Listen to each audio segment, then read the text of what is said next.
Okay. Hello coders, कैसे हो आप सब। तो आज एक प्रॉब्लम सॉल्व करेंगे हम लोग। प्रॉब्लम का नाम है remove duplicates from sorted array. तो ये अमेजोन, एप्पल, एडोब, इन सब में आ चुका है ये वाला प्रॉब्लम। तो एक बार प्रॉब्लम देख लेते हैं। इसमें ये कह रहा है कि भाई एक इंटीजर नाम दिया हुआ है जो कि सॉर्टेड है और नॉन डिक्रीजिंग ऑर्डर है। हम इससे ज़्यादा मतलब नहीं लेंगे, नॉन डिक्रीजिंग मतलब इंक्रीजिंग ही है, ठीक है। तो remove the duplicates in place such that each unique element appears only once, है ना। और the relative order of element should be kept the same. तो ये क्या कह रहा है थोड़ा सा और मैं अभी एक्सप्लेन करता हूँ। जैसे कि ये नंबर दिया है 112। अब आप देखो ये सॉर्टेड है ऑलरेडी, पर इसमें कुछ डुप्लीकेट्स प्रेजेंट हैं। यहाँ पे सिर्फ एक ही डुप्लीकेट प्रेजेंट है वन का, विच इज लाइक वन का एक और बार वन प्रेजेंट है। तो हम आउटपुट इस तरह से देना है कि हमें वन और टू ही, यहाँ पे हमें बस इसके बारे में ध्यान रखना है कि भाई हमारे वन और टू, इनका जो रिलेटिव ऑर्डर है जो था पहले, यानी कि वन वन टू था तो अभी वन टू हो गया, और इसके डुप्लीकेट रिमूव कर दिए जाएं। आउटपुट देना है हमें टू, और आउटपुट टू देना है। इसका मतलब ये है कि भाई हमारे टू एलिमेंट्स प्रेजेंट हैं। अभी देखो जैसे नया एरे है, इसमें मल्टीपल डुप्लीकेट्स प्रेजेंट है, जीरो के भी और वन के तीन डुप्लीकेट्स हैं, टू के दो डुप्लीकेट्स हैं। तो अगर इनके डुप्लीकेट एक एक हटाएं, तो अब इन सबको शिफ्ट करेंगे तो हमें ये पता चलेगा कि भाई हमारे पास यही एलिमेंट्स बचेंगे जो कि यूनिक है, और उन्हीं का हमें आउटपुट देना है फाइव। ठीक है। तो इस केस में इसको करने के, सॉल्व करने के कई तरीके हो सकते हैं कि आप पहले तो एक पूरा एरे ले लो। ठीक है, जैसे मैं इस एरे को ले लेता हूँ ये व्हाइट बोर्ड पे। ठीक है। अब मैं कहूँ कि भाई ठीक है, आपने एक पॉइंटर यहाँ लगाया, आप एक फॉर लूप लगा रहे हो, आपने देखा जीरो जीरो है, तो चलो इसको मान लो कुछ नल कर दिया। ठीक है, इसको भी नल कर दिया, इसको भी नल कर दिया अगर आपने मैच किया। फिर आप टू के साथ प्रीवियस और ये चेक किया, इसको भी नल कर दिया, इसको भी नल कर दिया। तो बेसिकली ऐसा करके आप कर सकते हो। तो इसमें आपको क्या होगा, अंत में शिफ्टिंग करनी पड़ेगी कि भाई जो नल है उसको राइट में रख दो, और जो वैल्यूज प्रेजेंट है उनको रखो, like zero one two three four, है ना। तो इसमें बेसिकली काइंड ऑफ लाइक आपके शायद डबल लूप लग सकते हैं, और दूसरा ये भी कर सकते हो आप कि एक नया एरे ही ले लो। ठीक है, तो फॉर एग्जांपल आई मीन पहले आप यहाँ से देख लो कि काउंट कर लो कितने यूनिक है, उतने यूनिक लेके आप फिर उनका मतलब एक नया एरे लेके वो यूनिक एलिमेंट्स भर दो and all. But simplest solution अगर मैं बताऊं तो सिंपलेस्ट सॉल्यूशन कुछ इस तरह से है कि देखो अगर आपके पास एक इस तरह का एरे दिया हुआ है, सो स्टार्ट करना है। आप देखो क्या जो एरे के यहाँ पे कंस्ट्रेंट्स दिए हैं ना, मतलब जो क्वेश्चन के वो दिया है कि भाई एटलीस्ट एक एलिमेंट तो प्रेजेंट होगा ही। ठीक है, और यहाँ पे मैंने कोड ऑलरेडी करके रखा है, मैं इस कोड को भी समझाऊंगा। तो पहले मैं वर्किंग बता देता हूँ। तो नम्स का लेंथ कुछ भी हो सकता है, मतलब थ्री इंटू टेन पर फोर, मतलब बड़ा नंबर है। और नंबर के अंदर जो वैल्यू हो सकती है वो माइनस हंड्रेड से प्लस हंड्रेड के अंदर हो सकती है। और एक और चीज जो दी हुई है जो कि महत्वपूर्ण चीज है कि नंबर सॉर्टेड है। तो ये नंबर जो सॉर्टेड है, अब इसको आपने यहाँ से पढ़ना चालू किया, आपने बोला कि भाई एक एलिमेंट तो हमेशा प्रेजेंट रहेगा। इंडेक्सिंग कैसे स्टार्ट होती है, जीरो वन टू थ्री, इनसे स्टार्ट होती है। अगर एक बार पेन चेंज कर लेता हूँ तो ये हो गया। सो ये zero one two three four five six seven eight nine, ठीक है। इंडेक्स ऐसे स्टार्ट होगा। तो हमें ये दिया गया कि भाई एक नंबर तो प्रेजेंट होगा ही, तो क्यों ना हम अपना फॉर लूप यहाँ से स्टार्ट कर लें। यहाँ से हम फॉर लूप अपना स्टार्ट कर लें, और इसको क्या रखें, हम इसको एक एज अ प्रीवियस नंबर रख लेते हैं। ठीक है, ये हमारे एक प्रीवियस एलिमेंट हो जाएगा। अब हमें करना क्या है, हम एक इन प्लेस काउंटर भी रख लेते हैं, क्योंकि हमें अंत में रिटर्न क्या करना है, ऐसे यूनिक नंबर्स, राइट। तो हम एक रख लेते हैं कि भाई इन प्लेस काउंटर, उसका वैल्यू अभी रख दिया वन।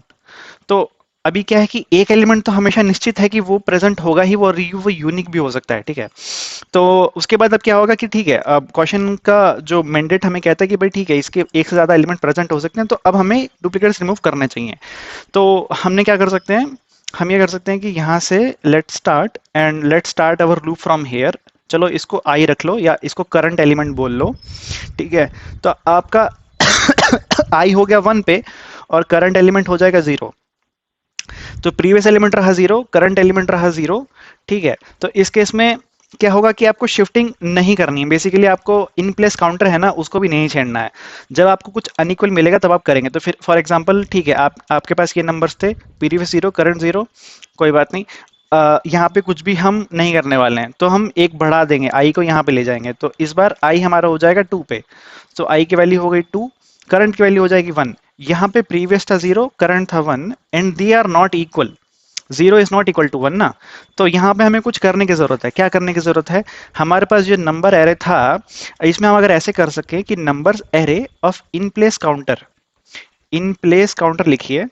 ठीक है, और इसको आप सेट कर दीजिए टू द करंट वैल्यू। तो अभी करंट वैल्यू क्या चल रही है, 1, तो बेसिकली क्या हो जाएगा, ये 1 हो जाएगा, ये 0 था, ये 1 हो जाएगा, ठीक है।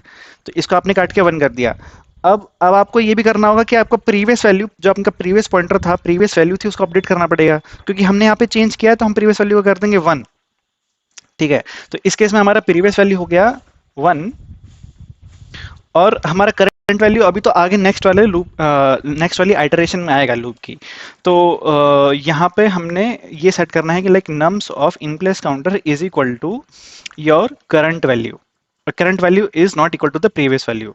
अच्छा, साथ साथ हमें और क्या करना है, एक्चुअली हमें इन प्लेस काउंटर का भी वैल्यू बढ़ाना है, क्योंकि अब अगर हमें नेक्स्ट यहाँ पे 1 2 डिफरेंस मिलेगा, तो हमको 2 सेट करना होगा, तो 2 यहाँ ना सेट हो जाए, हमको 2 यहाँ से कहीं सेट करना होगा ना, यहाँ सेट करना होगा, तो इसलिए हमको इन प्लेस काउंटर को भी प्लस प्लस करना होगा। तो इस लाइन का मतलब ये होता है nums of in place counter plus plus अगर आप कर देंगे, तो इसका मतलब ये है कि पहले यूज करो, उसके बाद इस वेरिएबल को इंक्रीमेंट करो, इसका मतलब ये मतलब होता है, ठीक है। तो अगर आप यहाँ से हम आगे बढ़ें, तो यहाँ से हम एक बार आगे बढ़ते हैं, एक बार 2 3 आइटरेशन और कर लेते हैं इस चीज़ की। तो हमारे इन प्लेस काउंटर की भी वैल्यू हो गई है 1, ठीक है।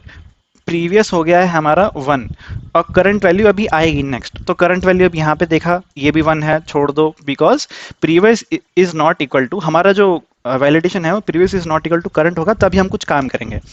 तो आई यहाँ पे आया, कुछ काम नहीं होगा, आई यहाँ पे आया, कुछ काम नहीं होगा, आई यहाँ पे आया, ठीक है। तो आई की वैल्यू हो गई 5, करंट की वैल्यू हो गई 2, और current is not equal to previous, previous की वैल्यू थी 1, 1 इज नॉट इक्वल टू 2।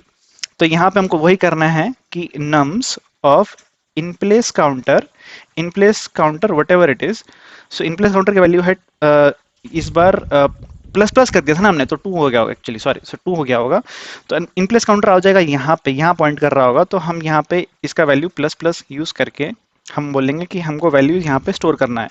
तो जो वैल्यू होगा करंट का वो स्टोर हो जाएगा, तो करंट का वैल्यू होगा 2, तो 2 यहाँ पे स्टोर हो जाएगा, तो इसे काट के कर दिया जाएगा 2, और प्रीवियस को अपसेट कर दिया जाएगा is equal to 2, so previous हो गया 2, और इसकी नेक्स्ट आइटरेशन हो जाएगी, और नम्स जो पॉइंटर है ये इन प्लेस काउंटर अभी यहाँ एक्ट करेगा, ठीक है। तो एक बार इसको कोड के माध्यम से समझेंगे कि भाई क्या वैल्यू आती है। तो बेसिकली ये इसका कोड है, मैंने पहले से लिख के रखा है, बिकॉज अभी वीडियो बड़ी हो जाएगी ज़्यादा। तो इंट है, int in place counter is equal to 1 रखा है, क्योंकि एक नंबर तो हमेशा होगा ही, previous number is equal to num 0 कर दिया, क्योंकि हमें दिया हुआ है कंस्टेंट्स कि एक तो प्रेजेंट है एरे में। फिर हमने फॉर लूप स्टार्ट किया आई इज इक्वल टू 1 से लेके i less than nums of length के पास, और आई प्लस प्लस कर दिया। अब यहाँ पे हम ये कर रहे हैं कि जैसे ही हमने करंट वैल्यू लिया, ठीक है, हमने चेक किया भाई करंट वैल्यू अगर प्रीवियस वैल्यू के इक्वल नहीं है तो ही हमें कुछ करना है। तो हमें इस केस में क्या करना है कि प्रीवियस जो वैल्यू था पहले तो उसे अपडेट करना होगा, जो कि सही है, पर उससे पहले हमें जो ये नम्स वैल्यू होगा ना, उसका इन प्लेस काउंटर में प्लस प्लस करके आपको ये करना होगा कि भाई ये वाला मेरा करंट वैल्यू पे चला जाएगा, ठीक है। तो अंत में आपको इन प्लेस काउंटर ही रिटर्न कर देना है, ठीक है। तो इसको हम अगर हम रन करें नॉर्मली, तो ये देखो ये रन हो गया, इस केस के लिए भी रन हो गया, इस केस के लिए भी रन हो गया, और इसको हम यहाँ अगर हम सबमिट करेंगे तो ये सबमिट भी हो जाएगा। और सबसे फास्टेस्ट सॉल्यूशन है ये, इन प्लेस है। हमने अगर इसकी कॉम्प्लेक्सिटी की बात करें तो ये ओ ऑफ एन की टाइम कॉम्प्लेक्सिटी के साथ रन कर रहा है, क्योंकि हमने एरे को एक ही बार रीड किया है, ठीक है। और स्पेस कॉम्प्लेक्सिटी की बात करें तो ये भी कांस्टेंट है, हमने कोई और स्पेस यूज नहीं किया है, मैं कोई एरे वगैरह और दूसरी डबल एरे यूज नहीं कर रहा हूँ, और यहाँ पे हम सीधा अपना वैल्यू का आंसर रिटर्न कर दे रहे हैं, ठीक है। तो ये रही हम आज की वीडियो। नेक्स्ट वीडियो के लिए हम अगले दिन आपके पास प्रेजेंट होंगे।